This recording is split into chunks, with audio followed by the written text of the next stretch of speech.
Alright, so I was mobbing my way around Bulgar and I realized I lost the screw for the ball head on my gorilla pod. So I'm mobbing my way over to a hardware store to get a new screw for that.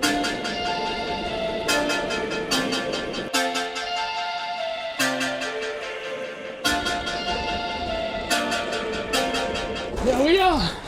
Let's go get that screw.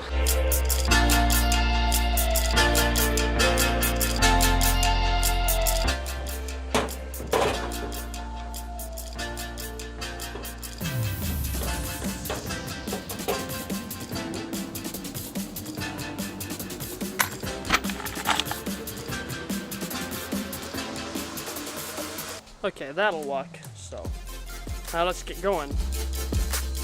Alright, so that wasn't very fun having that break on me.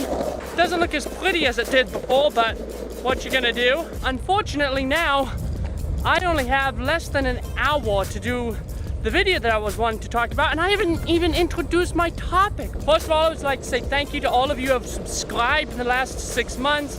I think we've pretty much doubled our subscription.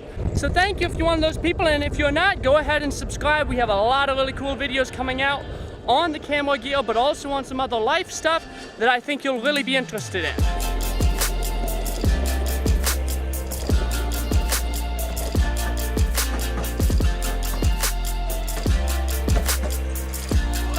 What's up, guys? Welcome back to another episode of the Crowley Crew. And today what I actually want to talk about is the Canon Connect app and just how good the app integration is with the Eos M50. Check this out. They're getting ready for the downtown festival here.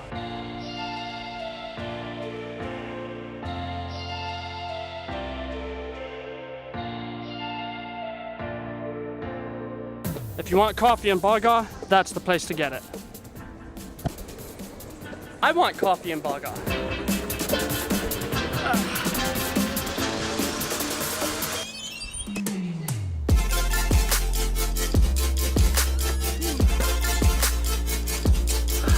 All right. So I got 15 minutes. Let's make this count. A little bit of backstory. I had the Eos M, which did not have any Wi-Fi, and the D3300 that didn't have any Wi-Fi. And then I got the M3, and that had Wi-Fi, but for some reason, it was not able to use Wi-Fi while doing video. I don't know why Canon did that. It was really annoying. So I've never had something that really did video with your phone. And so when I got this camera, I was expecting it to be like the M3, able to do pictures, but not able to do video. And then I tried it, and it worked with video. Not only that, but you could transfer the files to your phone, which was awesome. You could hit the record button, you could change your exposure, and you can do some other really cool things. Like, everyone's freaking out about the 4K not having dual pixel autofocus on this camera.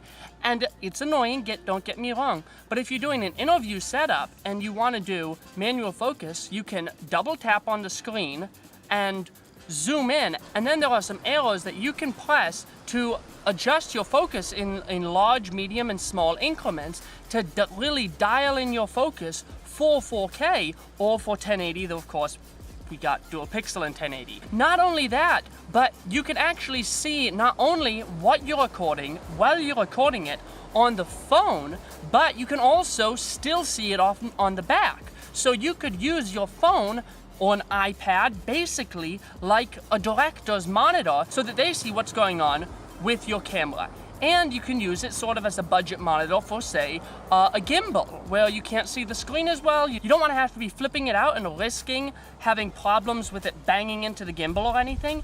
You can just use your phone as your monitor, and you can still control everything, including record, start, and stop. So like we were using BJ's gimbal, this video on one of these sites, I can never remember which one, we were using his gimbal and we were actually holding the phone up. We didn't have a mount for it, but we could have gotten one. But we were holding the phone up to the gimbal and using that to hit record start and the record start button. And sometimes BJ was actually hitting the record start or record stop, or I was, well, the other one of us was using the camera's monitor to really see what we were doing.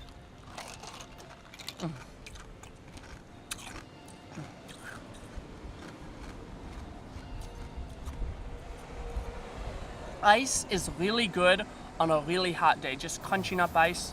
Sorry if you're one of those people who hates the way that sounds. Sorry. Now the app is kind of limited, but you can just still do so much with the app. And in fact, for stuff like this, vlogging, you can actually use your phone to hit the record button instead of hitting the record button, walking 30 feet away, and then coming back and having basically double the footage you need. You can just hit the record button on your phone and you got it. All right, well, my time's running out, so I actually better get going, so I'll see you back at the studio. Wait a second, there was something I wanted to address, because in one of my last videos, there were some people saying stuff like this and like this, that I'm cliche or copying people, and I just want to say, I don't know what you're talking about. Totally just kidding. I actually don't even watch Casey Neistat, but I just thought that would be funny. All right, now I'm serious. Let's go.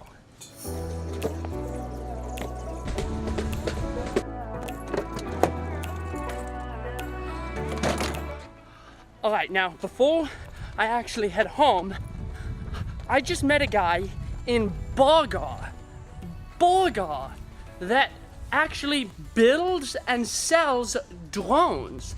So I'm gonna real quick check out his business and see what that's like.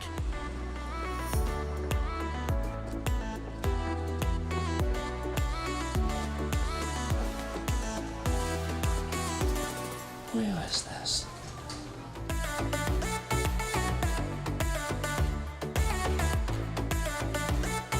That's the guy I just met. What was your name, Les? Les, how you doing? Good to meet you, Les. All right. And what's your business called? Pandora Black. Pandora Black. So, I'm gonna talk with Les for a minute, and I'll tell you about it later. All right, well, that was pretty cool. I will probably do a video about his shop and where he builds his drones. He was building a racer while I was there, and that was really cool to see it. And he sells a bunch of other drones that he says are comparable to the DJI at a fraction of the price. But I gotta get home, and I will see you back at the studio.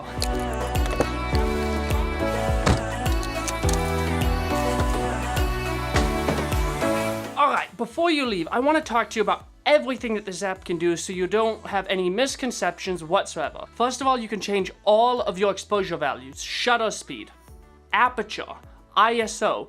All of that is controllable within the app, while you're filming even. You can adjust your white balance. Now, when in Kelvin mode, I don't think you can actually change your Kelvin value. You can adjust your autofocus points from phase detect to flexi zone to single point autofocus. You can also adjust your frame rates from 24, 30, 60p, 4K, 24 frames a second. You can adjust it to 720p. Now, I don't think you can adjust it to 120 frames a second in 720p. You have an audio setting that you can click on and adjust your audio levels, your attenuator, and not only that, but you have audio meters on the monitor, which this camera doesn't have audio meters on the screen when you're looking at it. So that's actually really helpful if you want to see if you're picking up audio. You can activate the servo AF, and not only that, but you can turn off the servo AF and an icon appears and you can click on that and use arrows to adjust your focus in large, medium, and small increments and really dial in your focus, which would be really helpful in 4K. You can also turn on live view magnification, and then when you're in single point autofocus, you can tap on the screen to show where you want to magnify and then double tap to magnify to that space and then really dial in your focus with those arrows. Now, if you're filming yourself like I am now, you're going to have to go in and manually mirror the display. It does not automatically mirror. And then if you go out of the shooting menu and go to images on camera, you can download video files onto your phone for publishing to social media. Another thing you can do is go to the camera settings and then you can hit reflect date and time so that you get the exact date and time of when you took the videos onto your camera from your phone. Now, there's also an auto transfer figure.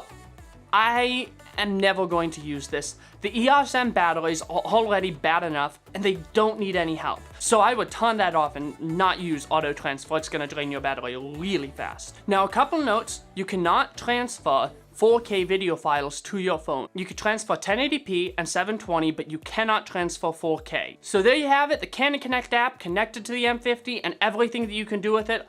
I found that this is a really powerful tool for people like me vlogging, and it's gonna come in real handy in the future. Thank you for watching this video. Don't forget to like it and subscribe to the channel. We got a lot of videos coming out soon and some cool collaborations. Thank you for watching, and we'll see you in the next video.